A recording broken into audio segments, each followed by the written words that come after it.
there will be no ego in this process. There will be no ego in the culture. And everything is about the team. Bottom line, everything is about the team. We will be extremely collaborative, very intentional, and thorough and diligent in our process to truly earn it. And we will be inspired in our process. We will be aggressively smart, and we will embrace rapid evolution. Through all of this, we will keep laser focused on the main thing, and that's improving football and to serve a championship to the city of Detroit. In this passionate fan base, one pride deserves that. We just couldn't be any more excited than we are about Panay. Just really stoked. Going through the process, we truly got to a point where we pretty much identified 3 players, and he was one of those 3 that we would just be extremely, let's just say, through the roof about. And to be able to land him, he's going to be an integral and an impactful piece to our franchise going forward for years to come. He's going to be a great addition to our offensive line. He's just a transcendent talent. I can't quite remember a guy that had feet like him in a long time, but it's not just the athletic ability. He's got the toughness, he's got the grit, he's got the strain, he's got the intangibles that we're looking for. He's a great kid. He comes from a great family. He comes from a football family. His dad's a coach. His brothers are college football players once at Oregon now. So we just really love the makeup, and we just couldn't be any more jacked about landing Panay and how it all unfolded. The guys that we were able to acquire today with Amon-Ra St. Brown, he was a guy that actually first got exposure to last fall when I was still with the Rams, and seeing him, and it just seemed like he was such a immediate fit of the characteristics that I think equate success, to a wide receiver. And coming from the Rams, there was a lot of players at that position that are high floor players that are have high intangibles, and I'm not comparing St. Brown to those players, but I'm just saying from an intangible standpoint and what it takes to play the position. He's instinctive, he's tough, he's got grit, he's savvy. There's usually, I don't try to put too much emphasis on blocking for a wide receiver. I just want to see if they're tough enough and willing to do it. But he's one of the most impressive blockers that I saw in this draft class. And I just think in that phase of the game, the tenacity that he brings in that phase just says a lot about his intangibles and his football character. So a guy that's got savvy, knows how to run routes, has hands, and makes plays from inside and out. We're really excited about him. He was a guy that actually, we strongly considered yesterday to consider, but obviously, as we talked about this, the value where we had Efi was pretty high, but he was a guy that slept on overnight and was really, really excited to be able to come off with. And Kirby was another guy that's got a lot of high upside, still developmental. Only been playing the position for about a year, but it's been a high level special teams player. Good range and elite ball skills, can turn the football over. So we're very excited, for both of them. There were targets that emerged as favorites throughout the process. And kind of going to Aleem, he's another one that we feel all these guys, Levi and Aleem, and then we'll get to Iffy as well, but they all have versatility, and Aleem is another one that for a big nose tackle that's powerful at the point of attack, he has a lot of upside. He has quickness. He has the ability to do some stuff inside and sub nickel stuff. So he has some upside as a rusher as well. So, just to be able to add these 2 key cogs on the middle of our defense is a huge bump for us. Aleem, he's still raw in terms of he hasn't been playing the position very long. He was a running back, linebacker, baseball player, just a big, huge athlete in high school, and then kind of beefed up to become a defensive lineman. So you see that athletic ability and footwork and explosiveness that he has in him. Yeah, well, he checks a lot of boxes that we look for. You know, from an intangible standpoint, you know, he plays with a really high motor. He loves football. He's very passionate about the game. But, you know, the other thing I think gets lost with Aiden is, you know, a lot of people, when you talk about pass rushers, obviously you're talking about sacks. And he had a lot of them, and he was very productive as a rusher last year. But I think what gets lost is how effective he is in the run game. You know, it's a three down league, and you know, I think what he does in the run game kind of gets overlooked, but in a good way because of all sacks. But yeah, obviously we had all those guys kind of graded evenly, and he was one of them, and obviously Jameson was one of them as well. Yeah, Laporta, really athletic guy. You know, he can play a lot of different positions. He can align in a lot of different spots. You know, he can do it in line. I really like his urgency and willingness in the run game.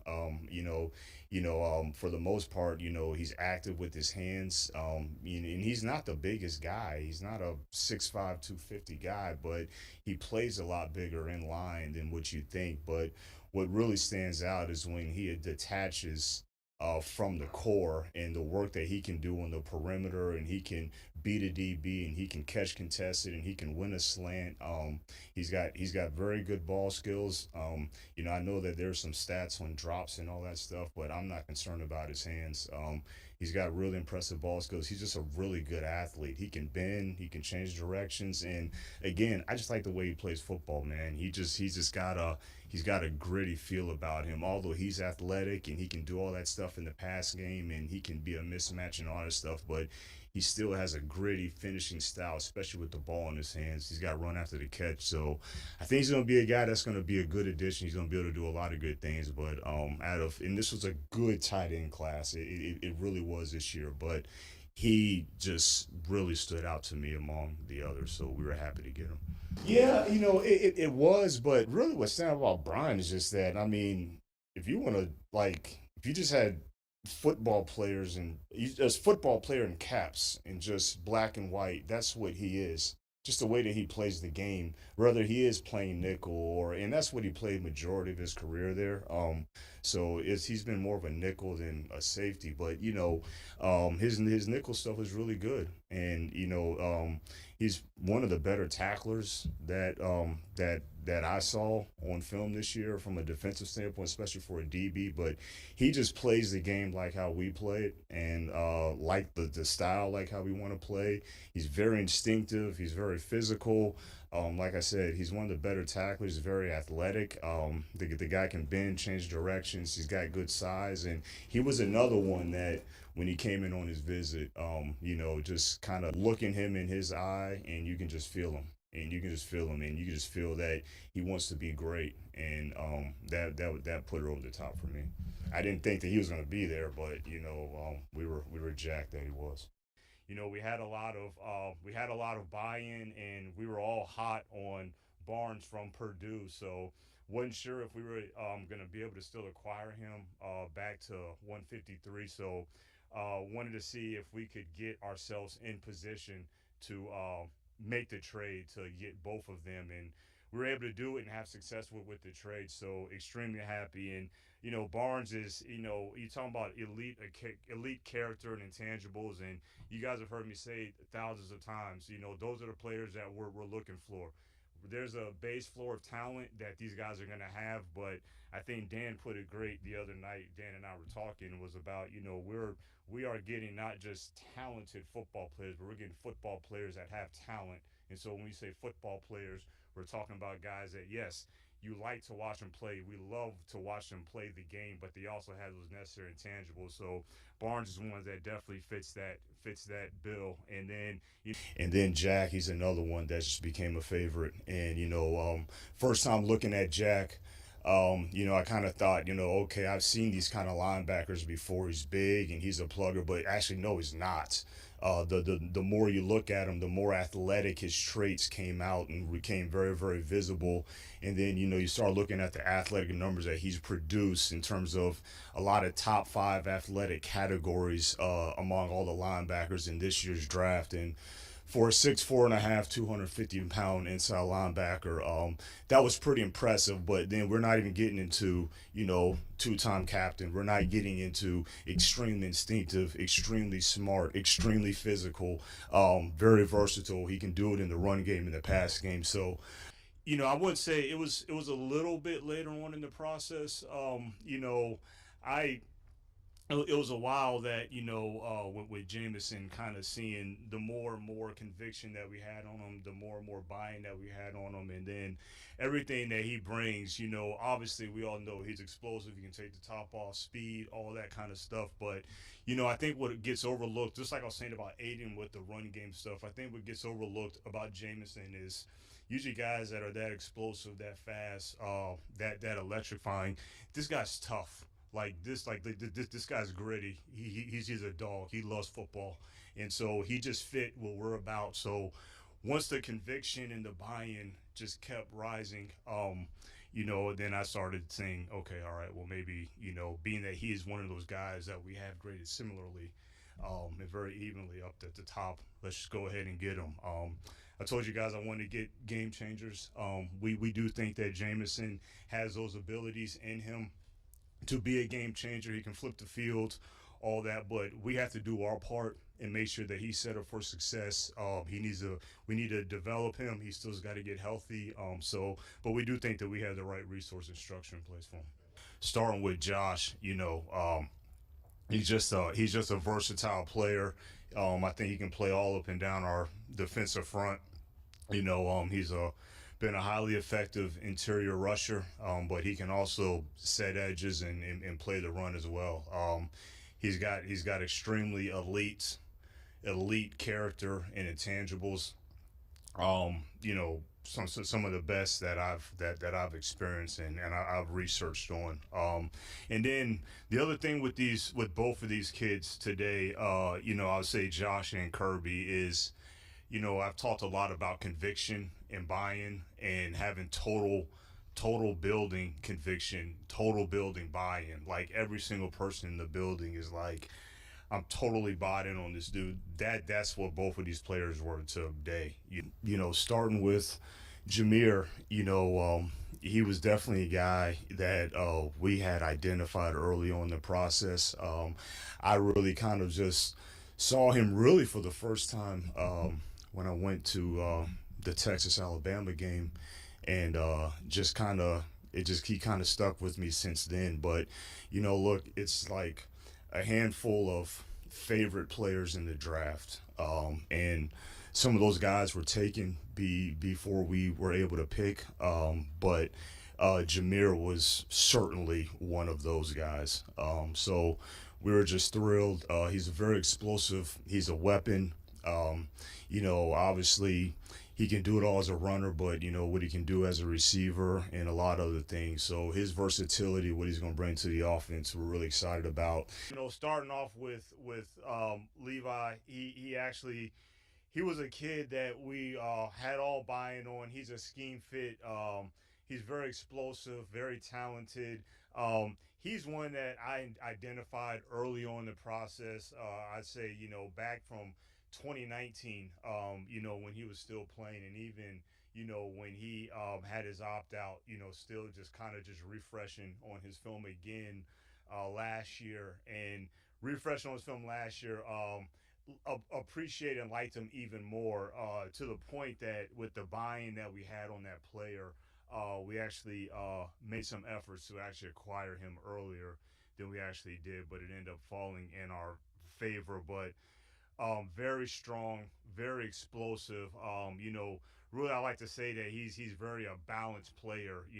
He's stout at the point of attack, and he's got the ability to rush inside. So we're really fired up about him. He was a big asset. And the first thing before we even kind of look into deep in part of the schematic specifics, we want to see how well these guys can help on special teams first, especially when you're getting into guys on day three. But I do think that I do think that Malcolm, he can play our inside linebacker spot. He's a high caliber special teams player first and foremost. But I do think that he'll be able to come in and compete, at one of the inside linebacker spots. He's sticky. He can play man coverage. The thing about Terrion, what's great about him, some of these guys they are what they are, or you might say well the ceiling might not be as high, but the thing about him is you go back to his 22 film, you go back to earlier this season,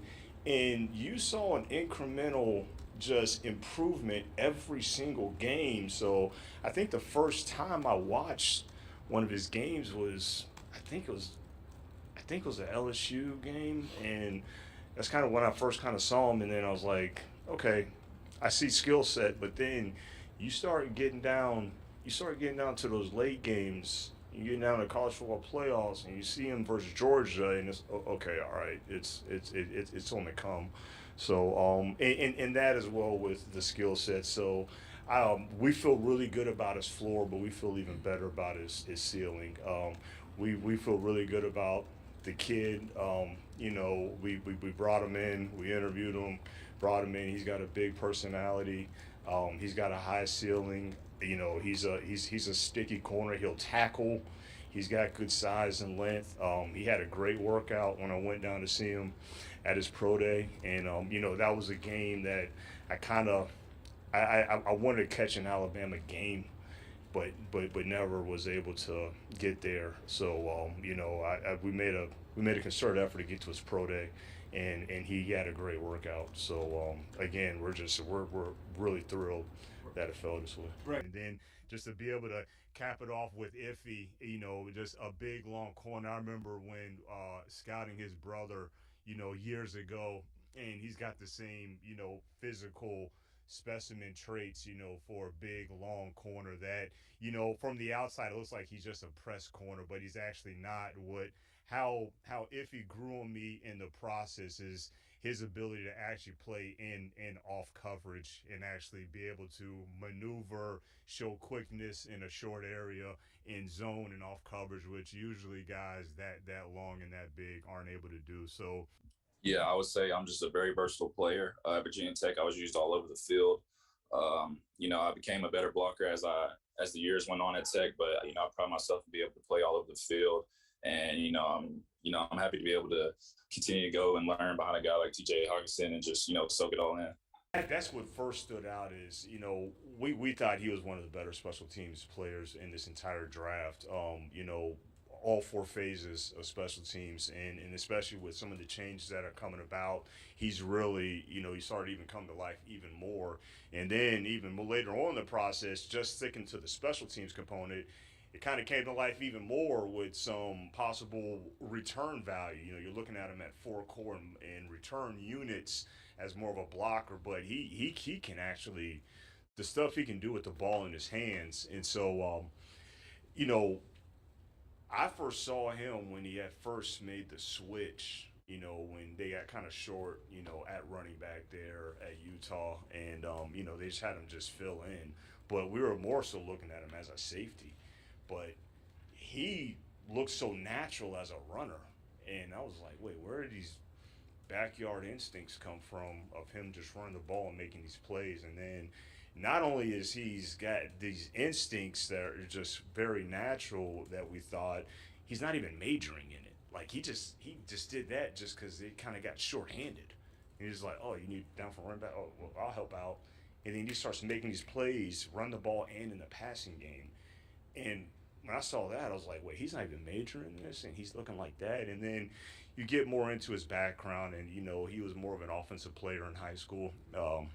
He did a lot of things on offense, but it was very impressive what he did with the ball in his hands, and not just make miss and all that stuff, but he runs hard, man. Like he again, he's a football player that plays football like how we like it, and there's nothing about him that he doesn't have the ability to play safety because he can do that too. And he was one of the guys that had one of the more impressive pro days, I thought, because he worked out as a DB, very long DB workout, and the DB workout was really good. And then he worked out as a running back. And then good running back. And then nothing saying that he cannot play safety, but intrigued by the running back stuff. And even down to Chase Lucas, as a corner, you see what he can contribute as special teams. But then you talk about from a versatility standpoint, I think Chase Lucas can play outside. I think he can play inside. James was, I didn't know a lot about James, as we were kind of going through the fall process, and then kind of when he hit the All Star circuit and made some noise there. And then he kind of went on and so forth, and throughout the process, his name just kept coming up, and the scouts had a lot of buy-in on this player, and then it got to the OTT guys, and then our director Dave Sears, our college director, he had a lot of passion about his evaluation and what he thought his potential could be, and then the more I looked at it, and I'm looking at his production and what he's done in the past, he's got really long arms, he's explosive. Obviously he's done some different things from off-ball position at University of Florida, and obviously his sack production at Jackson State that he had this past year speaks for itself. So we talked about Broderick and him being at West Kentucky, tackling, played it well, but let's see how he plays at guard at some better competition, and does he like playing another position at the East West game? So those things bode well. Guy that played right tackle and dominated his level of competition. That process huge for a lot of different reasons. And although that they're a little bit later in the process, you're exactly right, Justin. But it's about how do you manage that process, and how much work do you do before you get to that process? And we do quite a bit of work. We do a lot of work by the time we get to the All Star circuit, we pretty much know all the guys, and we've probably much seen them all. And we kind of already know the questions that we want answered when we see these players at those games. So I think all the players that were, the Shrine Bowl guys, they participated, they performed well enough to put them in further consideration, especially when, you want to see how a guy, okay, William and Mary, he dominated his level of competition. I would say you're right on the football character aspect. I mean, this guy's this guy fits our culture like a glove. Great kid. Look, it's hard to don that number 18 at LSU. That just means something. But I think his character speaks for itself. He plays. His football character shows on film too. The way that he plays. But the role, and it's a good question because that's kind of what I had to get to. Was I originally looking at him as purely just a defensive tackle that was just going to be playing inside, and I was kind of, I was like, man, I'm not sure. But when I kept watching him, his rush ability really started to come to light, and I kind of put him in a different kind of box, a little bit like what we talked about Pascal when Pascal came out. These guys are just like, okay, can you play on the edge on first and second down, and can he do some inside rush? Wingo, he's got a lot of good stuff on tape as an edge rusher, actually, surprisingly. But his sub rush is pretty impressive. Not saying that he can't play base downs inside because he can do that as well, but when you put him in that specialized category or that position, whether it's more of a big end or more of kind of an elephant that can do some interchangeable things, that's kind of where it's Sam. And when we saw him in that light, that's kind of when he became more attractive to us. But just in terms of just, I don't think that Green can replace Jameson or any of that. But but we are happy to get Green in the fold, and he does add a vertical stretching element. I was shocked. I didn't think I didn't think he would still be there at that point. I can't really go into details. I could probably point out a thing here or there that may have been a reason that that we'll keep internally, but I saw there's other players that I probably would have had a lot more questions on, that went. So I don't know. I just know that he fits how we want to play, and yeah, he's a tough, physical. He's got some dirtbag in him, and he's just one of those tough Jersey kids that he doesn't take a lot of crap, and He's got some fun tape to watch, and he's gone against some good defensive linemen, and he's both well versed them. So we were excited to get him.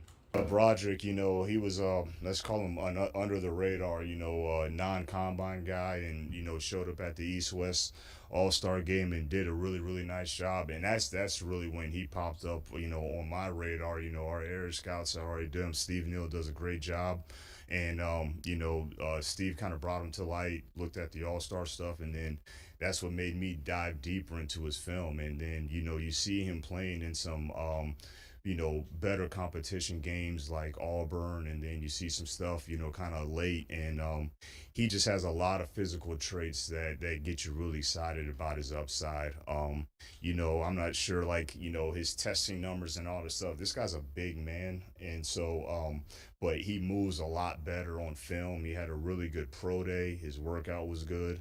And it's hard to find big athletic, big guys like that. So he just has, like we say, he's got a lot of meat on the bone. He's got a lot of upside. He's a big man. He's athletic. He plays hard. He chases to the ball. I mean, I don't think I've seen many 330, 340-pound guys run to the ball like he does. And so when you get that, but, he's got some rawness, but we're really excited about his upside. He's another one that we brought him for a visit, and he just kind of lit the room up just with his personality and just his mindset. And he's a really good kid has a pretty unique story, and we're just really really excited. I think that Coach John Scott's gonna do some really good things with him. To cap it off with Jamar Jefferson, and Jamar was actually one that early on in the process, I want to say the first week of meetings, in February, really impressive of his such an instinctive runner. He has a natural feel to be a slippery inside player. He runs hard.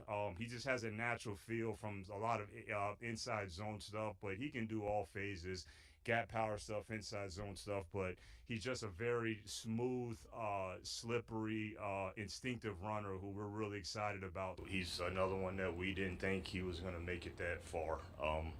We didn't even know if he was going to make it out of really the first night, but when he was still there starting today, I didn't think he was going to last that long.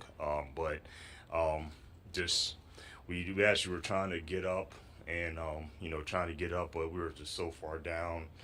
A lot of people don't want to really trade that far down, so we just kind of just stayed pat, and we were just thrilled that he landed there. Look, he had some medical stuff he had to go through last season, so, and then he battled it kind of throughout the spring process as well. So I think that kind of set him back a little bit too. But just thrilled how it panned out. I first saw Hendon when they played Florida, and I believe that was in Knoxville. But it was a way about they run a very fast tempo offense. Now you guys have all heard that. You guys have heard, spread offense fast. They go high tempo, all that stuff. The way he was running it, and those things that I saw in that live game that you can't see on tape, and it was his urgency and his tempo throughout the game. He was playing very very urgent. He was playing violent in the run game. He was playing violent in the passing game, and I just kind of liked the nature of the way he was playing. And there was little things that kind of stood out to me in terms of he'd score a touchdown, and instead of him being on the bench, with the headset on or talking to the coach in the box, he's standing on the sideline waiting to congratulate his extra point team. So it's little things like that that show kind of what kind of person he was. But regardless of background and all that, he's just a good football player. And and if he wasn't, then we wouldn't have acquired him. But he's a good person. He's smart. He's very talented. He's had a unique journey, and he's overcame. So he just has to get healthy. I believe that have the right situation for him, where he can just sit back, develop, get healthy. But we're excited about his upside. It's a cool little story because John Dorsey, he kind of got wind of, he had a really good workout, and he kind of got on the workout circuit, and and really starting back with a Demi Smith who scouted him, and then Dorsey finds out about the workout, and then Dorsey and Ray talk, and Ray comes to me, Ray Agnew, and then he's telling me like, man, I think you probably got to take a look at Giovanni here, and so um, then I watched the tape, and it's what it is. It's a low level competition, but when I watched the tape, the upside of the actual player. It's not about who he was going against and all that stuff. We just kind of got enamored with the upside, and then when we reached out to his agent and tried to get him in for a visit because he wasn't at the combine, we couldn't hardly get on the dance card. The whole dance card was filled up, so he came in on a Sunday, like a Sunday afternoon, and that was like visit number like 9, just like, and he came in and he did a great job and sat with the coaches, and we felt really good about him. We felt really good about his makeup.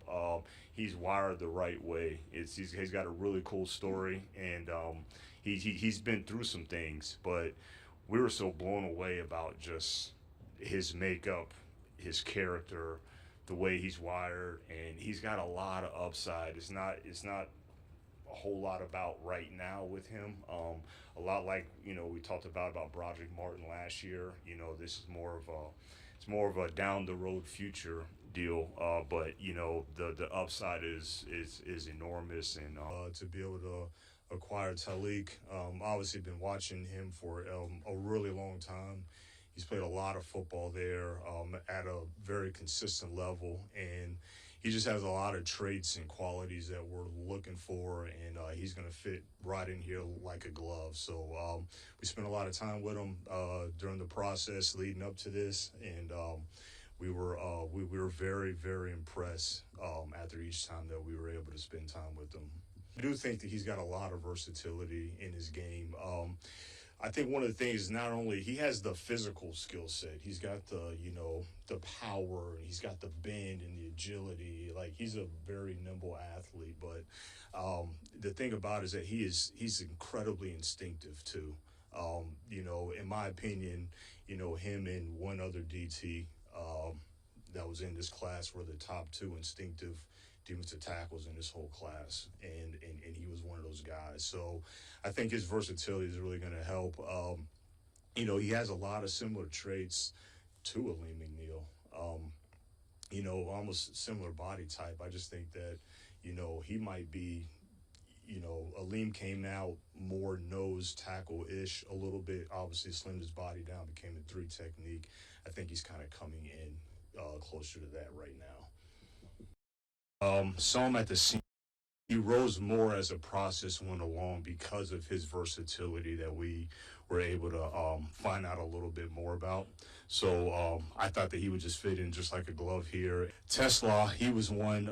Saw him at the Senior Bowl when I went down there and hadn't watched his film yet, but just saw how he was in the run game in the team periods.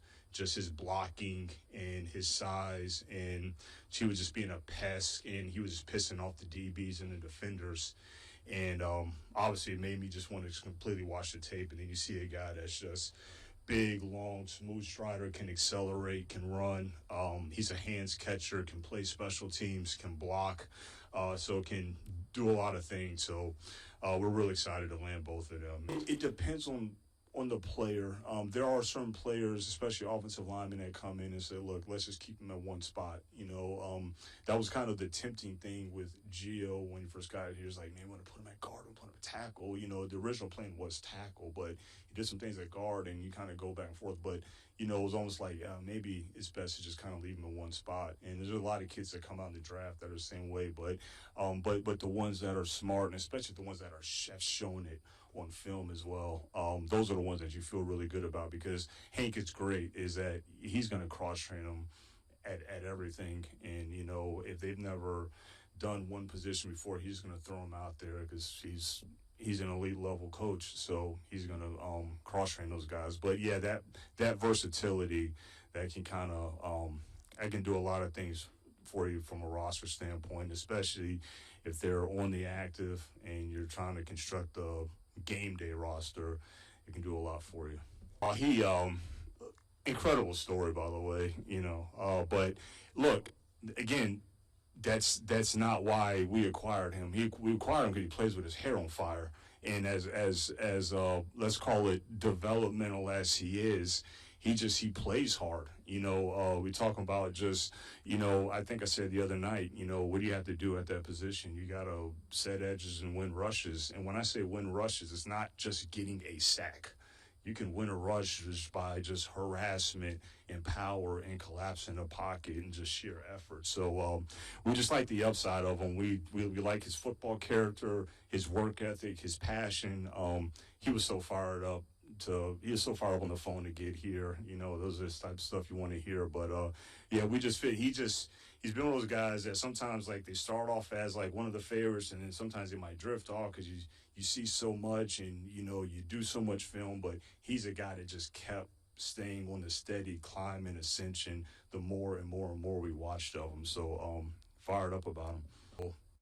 For Dan Jackson, in just terms of these Alabama guys. But it just happened to fall that way, just kind of when we kind of got towards the later part of the draft. We've always had a liking for Dan Jackson, in just terms of being a heady safety and, he's gotten his hands on the football and a lot of it is above the neck, but he actually, he's faster than what a lot of people think. He's been at the Senior Bowl, so he put together a nice little year. And then Dominic Lovett, obviously, he's another one that's kind of been a fan. I've been a fan of his for a long time. We all have. And one thing about him is that, yes, he has speed. He can do a lot of stuff from the slot, but he'd be a really good special teams player.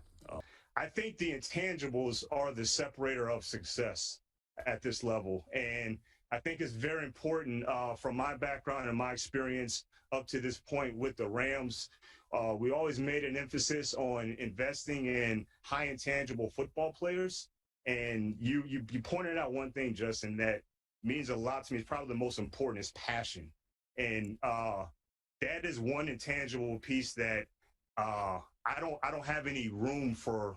I don't have any margin for error in. That's one piece is passion for football is extremely important, probably the utmost importance when it comes to intangibles. So that's something that I actually explained to Rod and Sheila during the interview process. Is that something that I just won't budge on when it comes to passion for football. So